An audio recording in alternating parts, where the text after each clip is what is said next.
Welcome back, trainers. Angel of the Night here. We are back again with the Grand Challenge 2025 Part 1, and this is battle number 36. Looks like I've got my intro correct here, so woohoo! Give me a big old thumbs up for actually editing this right. It looks like our opponent is going to lead off here with a Primarina and a Talonflame, and of course we've got Tauros and our Zebstrika.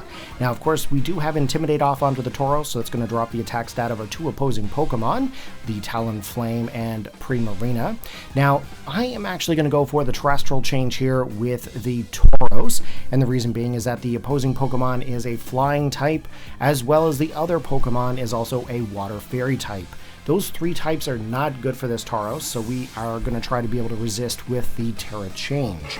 Looks like the Talonflame has been withdrawn, and that would lead me to believe that it was going to be more of an attacker more than a setup. So they've actually come in here with the Volcarona here at this time.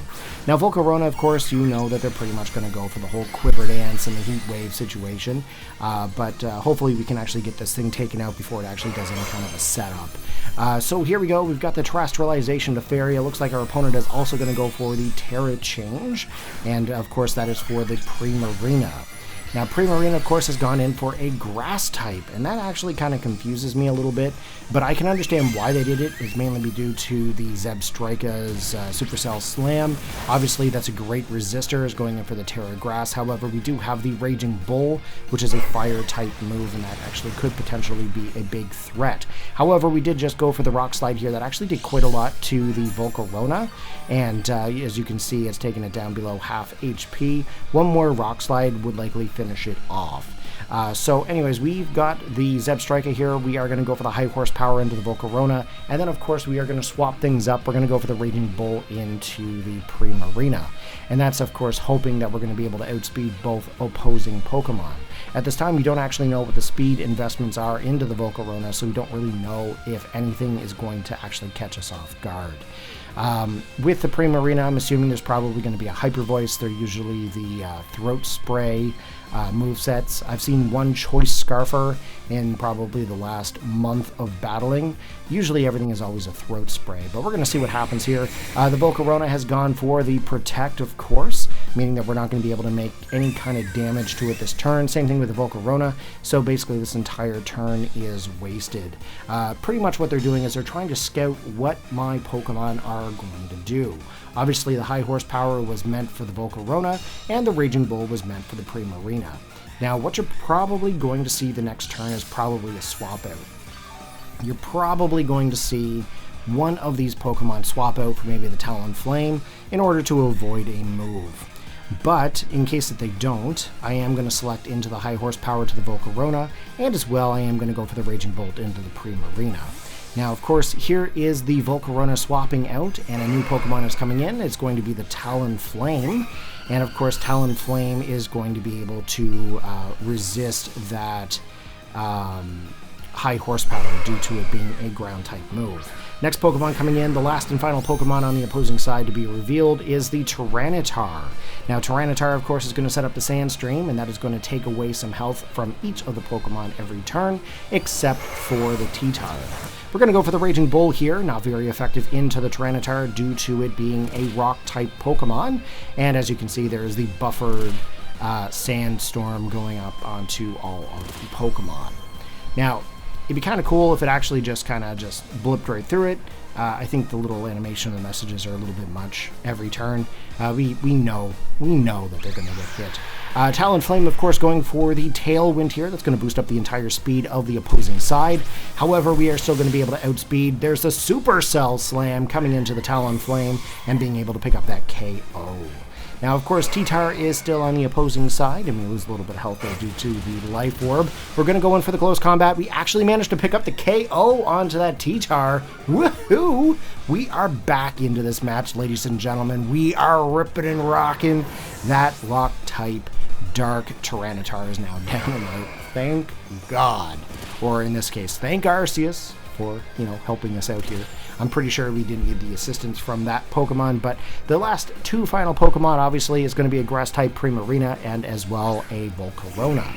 Now, of course, Volcarona makes its appearance. It is a nice and shiny Volcarona. I do prefer the shiny look over the original, but that's just me personally.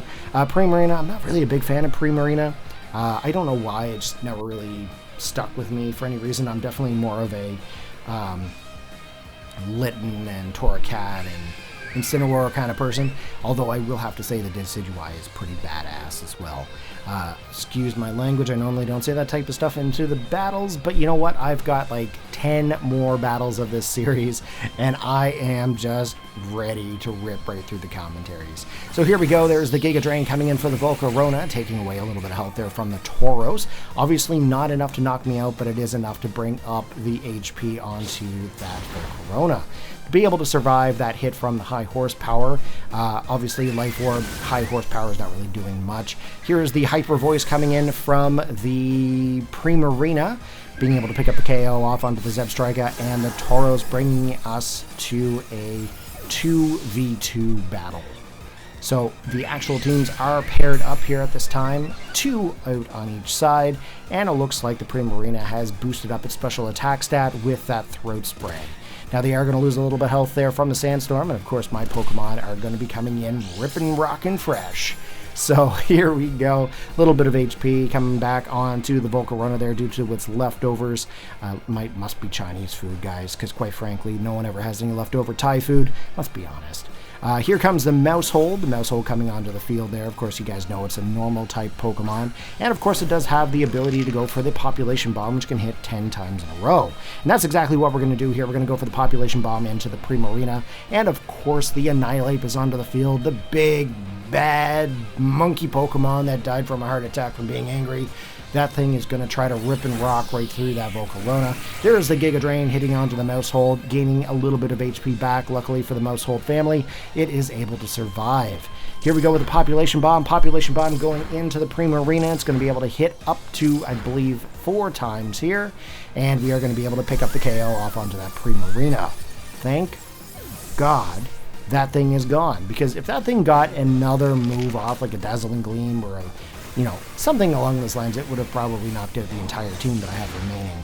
We've actually ended up going to go in for the Rage Fist here, and of course Rage Fist doesn't really do a whole lot. Rage Fist actually does more damage the more times it is actually physically hit. So, we do take a little bit of damage there from the Sandstorm. I don't believe that actually affects Rage Fist at all. So hopefully we'll maybe survive a hit from this thing and maybe get Rage Fist off here a little bit more. Or even be able to survive and get a Population Bomb off into the Volcarona. So that's what we're going to do. We're going to go in, lock in for the Population Bomb, and of course we are going to lock into the Rage Fist. Drain Punch was definitely not the right choice. They're going to end up going to go in for the Fiery Dance, and of course that actually almost knocks out our Maushold, basically living by 10 HP. This is going to be Population Bomb 1. We are now Flame Orb, which is actually going to cut our attack stat and potentially knock us out in the end of the battle. So that is, what, 3 times, 4 times, 5 times, 6 times, 7 times, and ladies and gentlemen, that is going to be victory. If you guys enjoyed, you know what to do. Post your comment, hit that like button, and I will catch you guys in the next battle. Peace out.